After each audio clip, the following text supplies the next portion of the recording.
Assalamualaikum warahmatullahi wabarakatuh. Kami mahasiswa dari Unparnawati Soekarno Bengkulu. Video ini dibuat untuk memenuhi tugas mata kuliah Psikologi Pendidikan yang diampu oleh Memsenja Wardani, MPD. Kami dari kelompok 2 yang beranggotakan 2 orang yang saling bekerja sama untuk menyelesaikan tugas ini. Dengan materi pertumbuhan dan perkembangan, so inilah video presentasi dari kami.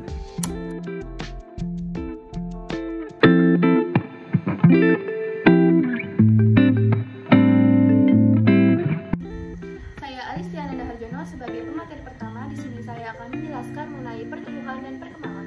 Apa sih itu pertumbuhan dan perkembangan? Pertumbuhan ialah suatu peningkatan sesuatu dalam aspek jumlah, ukuran, dan arti pentingnya, sedangkan perkembangan atau development adalah suatu perubahan progresif ke arah kematangan atau kedewasaan yang lebih bersifat kualitatif atau dapat diukur. Menurut ahli psikologi, individu biasanya mengalami 2 masa pancaroba atau masa krisis, di mana disebut sebagai trough. Periode pertama terjadi dalam usia rentan 2-3 tahun, di mana anak bersifat egois, dan periode kedua terjadi pada usia 14 hingga 17 tahun, di mana seorang anak cenderung bersifat sering membantah kedua orang tua dan mencari identitas diri. Selanjutnya saya akan menjelaskan mengenai grand teori dari pertumbuhan dan perkembangan dan apa saja cirinya. Yang pertama yaitu teori nativisme, yang mana seorang anak dianggap sudah memiliki bakat semenjak ia lahir. Lalu yang kedua yaitu teori empirisme, yang mana faktor lingkungan menjadi faktor utama dari teori ini, yang mana doktrin dari teori ini yang terkenal adalah tabula rasa, yaitu seorang anak dianggap sebagai sebuah kertas kosong yang mana pengalaman akan mengisi kertas tersebut hingga menjadi penuh. Lalu yang ketiga yaitu teori konvergensi, yang mana teori ini merupakan gabungan dari teori nativisme dan teori empirisme, di mana seorang anak itu dipengaruhi oleh bakat yang ada sejak ia lahir dan dipengaruhi juga oleh faktor lingkungan. Lalu yang terakhir yaitu teori ketentuan Allah, yang mana di sini diyakini bahwa Allah dapat menentukan segala sesuatu dan dapat terjadi jika ia sudah menghendaki. Contoh dari teori ini yang terkenal yaitu kisah Nabi Isa, yang mana ia sudah dapat berbicara semenjak ia bayi. Baiklah, selanjutnya saya akan menjelaskan mengenai prinsip-prinsip perkembangan dan pertumbuhan. Yang pertama yaitu berdasarkan perkataan dari Ijin dan Kouchek dari 2004, yang mana mereka mengatakan bahwa prinsip tersebut terbagi menjadi 7. Yang pertama yaitu learning contributes to development. Yang kedua yaitu experience enhances development. Yang ketiga yaitu social interaction is essential for development. Yang keempat yaitu development strongly depends on language. Yang kelima yaitu development is continuous and relatively orderly. Yang keenam yaitu individuals develop at different rates. Dan yang terakhir ada yang ketujuh yaitu development is influenced by maturation, genetically control, and age-related change in individuals. Selain prinsip-prinsip yang dikemukakan oleh Ijin dan Kouchek, ada pula prinsip yang dikemukakan oleh Ormat di tahun 2020. Yang pertama, urutan perkembangan cukup dapat diprediksi. Lalu selanjutnya, anak-anak berkembang dengan laju yang berbeda. Yang ketiga, perkembangan biasanya ditandai oleh pertumbuhan yang relatif lebih cepat dibandingkan dengan pertumbuhan di antara pertumbuhan yang lambat. Lalu yang keempat, perkembangan biasanya memberikan suatu fondasi yang mana kemajuan selanjutnya dapat dibangun. Dan yang terakhir, faktor pembawaan atau keturunan dan faktor lingkungan saling terkait dalam mempengaruhi sebuah perkembangan.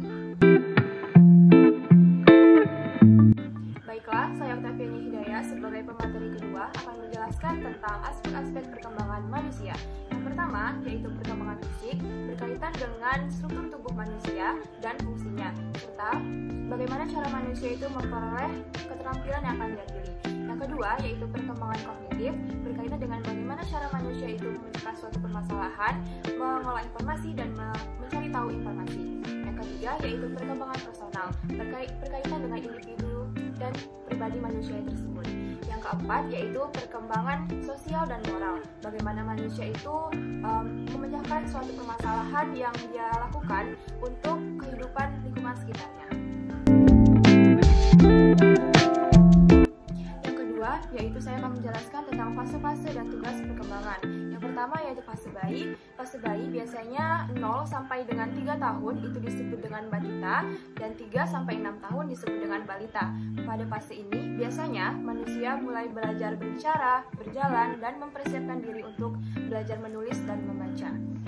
kedua yaitu fase kanak-kanak, biasanya pada umur 7 sampai dengan 12 tahun.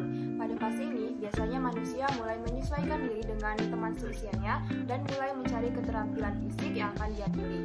Yang ketiga yaitu fase remaja. Fase remaja yaitu biasanya dimulai dari umur 13 tahun sampai dengan 17 tahun.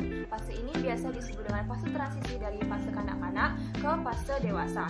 Pada fase remaja ini biasanya manusia mulai memiliki keinginan menerima dan mencapai tingkah laku sosial dan bertanggung jawab di tengah kehidupan masyarakat. Yang keempat yaitu fase dewasa awal, yaitu umur 18 sampai dengan 39 tahun. Biasanya pada fase ini manusia mulai memilih teman hidup, bertanggung jawab dengan keluarga, dan bertanggung jawab dengan pekerjaannya. Yang kelima yaitu fase dewasa madya atau tengah. Pada fase ini biasanya manusia mulai membimbing anak-anaknya untuk menjadi manusia yang dewasa yang bertanggung jawab dan berbahagia, dan menjadi warga negara yang bertanggung jawab. Yang keenam yaitu fase dewasa akhir, biasanya pada umur 60 tahun ke atas, biasa disebut dengan lansia. Pada fase ini, manusia mulai menjalin hubungannya dengan orang-orang seusianya dan mempertimbangkan kematian dengan pasangan hidupnya. Selanjutnya, saya akan menjelaskan manfaat mempelajari perkembangan siswa. Yang pertama, guru dapat membimbing dan memberikan bantuan kepada siswa dengan pendekatan yang relevan.